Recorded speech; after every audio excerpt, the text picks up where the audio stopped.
तमाम क्लासों की तालीमी वीडियोस हासिल करने के लिए हमारा चैनल सब्सक्राइब कर दें और साथ घंटी को भी दबा दें ताकि हमारी हर आने वाली वीडियो आपको नोटिफिकेशन में मिल जाए। औज़ुबिल्लाहिमिनश्शैतानिर्रजीम बिस्मिल्लाहिर्रहमानिर्रहीम। सिविक्स क्लास 12 है। इसके 3 क्वेश्चन हो चुके हैं। पहला क्वेश्चन है, पास्ट पेपर हम कर रहे हैं, यानी पिछले 5 साल पेपर 2014 नंबर पेपर है।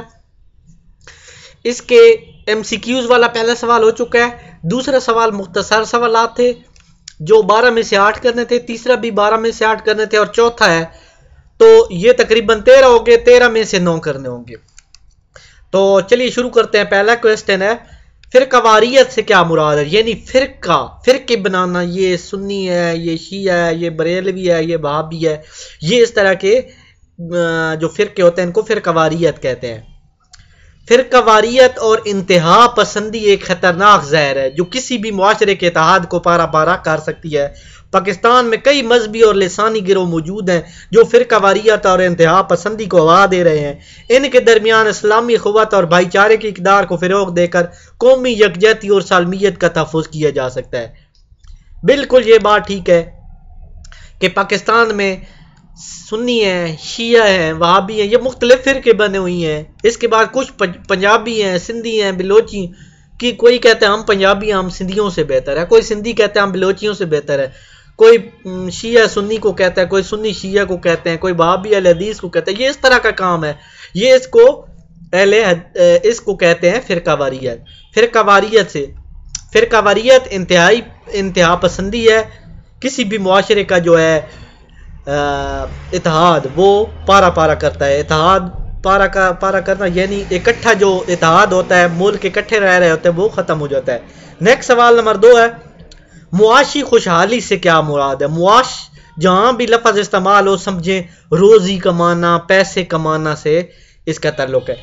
किसी मुल्क की मुआशी तरक्की का इन्हिसार 3 अहम इक़दामात ज़राअत, सन्नत व हरफत और तिजारत पर होता है। ज़राअत की तरक्की से सन्नत व हरफत का गिराव बढ़ेगा, सनती तरक्की से तिजारत को फ़रोग़ नसीब होगा, मुल्क मजबूत और खुशहाली की राह पे गामज़न होगा, लोग पुरसकून ज़िंदगी बसर करेंगे, मुल्क की वक़ार बुलंद होगा और दीगर ममालिक से तल्लुकात में इजाफा होगा। पाकिस्तान की मुआशी तरक्की सिर्फ इस बात में मुज़म्मर है कि मुल्क के तमाम शहरी अपने लिसानी गिरोह ही इख्तिलाफ़ात को दूर कर दें, मुल्क की बका, सलामती और यकजहती का तहफ़्फ़ुज़ करें। अगर खुदा न खास्ता कौमी वहदत और सालमियत का ताना बाना बिखर गया तो मुल्क तहज़ीब कारी और फसाद की नज़र हो जाएगा। थोड़ा देखते हैं कि क्या है, फिर इसकी मैं वज़ाहत भी कर देता हूँ। यानी मुल्क की जो है इसकी बका ख़तरे में पड़ जाएगी। तो इसका मतलब ये है कि जो फसाद हैं वो ये सारे इसकी वजह से शुरू हो जाएंगे। नेक्स्ट सवाल है तीसरा, नाकिस निज़ाम तालीम से क्या मुराद। नाकिस लफ्ज़ से पता चलता है नुक्स होना, किसी चीज़ में ऐब होना। तो निज़ाम तालीम में भी ऐब होते हैं। यहाँ से इसका जवाब है, हमारा मौजूदा निज़ाम तालीम दौरे ग़ुलामी का विरसा है। यानी जी अंग्रेज़ी पढ़ो, हर चीज़ में अंग्रेज़ी। बच्चे पंजाबी पढ़ते हैं, बोलते हैं, उर्दू बोलते हैं, पढ़ते हैं, सिंधी बलोची ज़बान है, लेकिन अंग्रेज़ी उनके लिए बड़ी मुश्किल होती है। हमारा मौजूदा निज़ाम तालीम का दौर ग़ुलामी का विरसा है अगर, और हरगिज़ इस काबिल नहीं कि वो कौम के नौजवानों के अंदर कौमी यकजहती सलमियत के जज्बात पैदा कर सके। ये कौमी उमंगों का आइनादार नहीं और हमारे मिली तकाज़े पूरे नहीं करता। पूरे मुल्क में हर सतह पर निसाब और ज़रिए तालीम में यकसनियत और आमांगी नहीं है। यानी पाकिस्तान में पंजाब में अलग, सिंध में अलग, सरहद में अलग निसाब मुल्की मफादात के मुताबिक तरतीब नहीं दिया जाता। इस वक्त मुल्क में 6 नौईती तालीमी अदारे काम कर रहे हैं। उर्दू मीडियम, इंग्लिश मीडियम और स्कूलों कॉलेज में तालीमी अदारे शामिल हैं। इनके अलावा तालीमी मदारस काम कर रहे हैं जिनका निसाब अलग है। तो यहाँ पे आपको बताई जा रही है बात कि जो तालीमी मदारस हैं उनमें निसाब अलग है। जो चौधरियों के बेटे और अमीर लोग हैं उनके लिए अलग है इंग्लिश मीडियम, और आम जो नॉर्मल लोग हैं उनके लिए उर्दू, और इस तरह का निज़ाम है। यानी पाकिस्तान में निज़ाम तालीम एक जैसा नहीं है। नेक्स्ट सवाल नंबर है 4, जागीरदारी निज़ाम से क्या मुराद है। जागीरदाराना निज़ाम। पाकिस्तान में जागीरदाराना निज़ाम की जड़ें बहुत मजबूत हैं और गहरी हैं। जागीरदारी निज़ाम वो होता है कि एक आदमी की ज़मीन है, उसमें दूसरे लोगों को नौकर बना के रखा हुआ, ये जागीरदारी निज़ाम आता है। بہت مضبوط اور گہری ہیں. کچھ لوگ ہزاروں ایکڑ اراضی کے مالک ہیں جن میں بہت ساری زمینیں غیر آباد بھی پڑی ہیں. ملک کی معیشت میں بھی ان لوگوں کا عمل دخل ہے. اسی بنا پہ قومی پارلیمنٹ اور صوبائی اسمبلیوں میں پہنچ جاتے ہیں اور اپنی مرضی سے قانون سازی کرواتے ہیں. ملک میں زرعی اصلاحات کی گئی ہے مگر ان کا کوئی خاطر خواہ نتیجہ نہ نکل سکا. دوسری طرف عام لوگ ان کی وسائل تک رسائی نہیں ہے. اس سے معاشی ناہمواری بڑھتی ہے جس نے قومی یکجہتی کے فروغ میں مشکلات پیدا کر دیے گئے ہیں.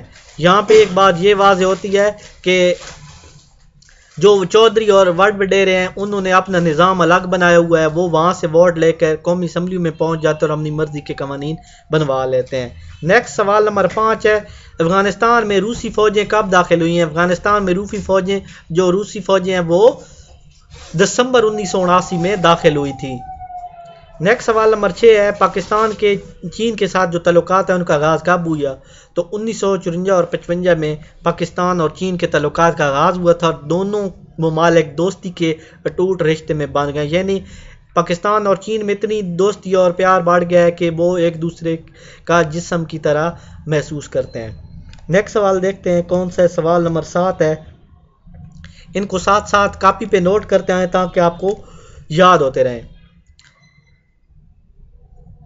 نیکسٹ سوال نمبر 7 ہے ڈسکوری آف انڈیا کس کی کتاب ہے؟ ڈسکوری آف انڈیا جو ہے پنڈت نہرو کی کتاب ہے جو ہندوؤں کے جو تھے مفکر تھے. نیکسٹ سوال ہے 8 سارک سے کیا مراد ہے؟ تو سارک سے مراد جنوبی ایشیا علاقائی تعاون کی تنظیم ہے. اس میں جنوبی ایشیا کے تمام بڑے ممالک ممبر شامل ہیں جن کے نام یہ ہیں پاکستان، بھارت، بنگلہ دیش، بھوٹان، مالدیپ، سری لنکا اور افغانستان. یعنی پاکستان، بھارت، بنگلہ دیش، بھوٹان، نیپال اور سری لنکا ان ممالک میں شامل ہیں. یہ 8ویں میں بھی آپ نے پڑھا ہوگا. افغانستان کے ساتھ پاکستان کے تعلقات کی ابتدا فروری 1948 میں ہوئی تھی. سوال نمبر آ گیا ہے 10 ہمارے پاس.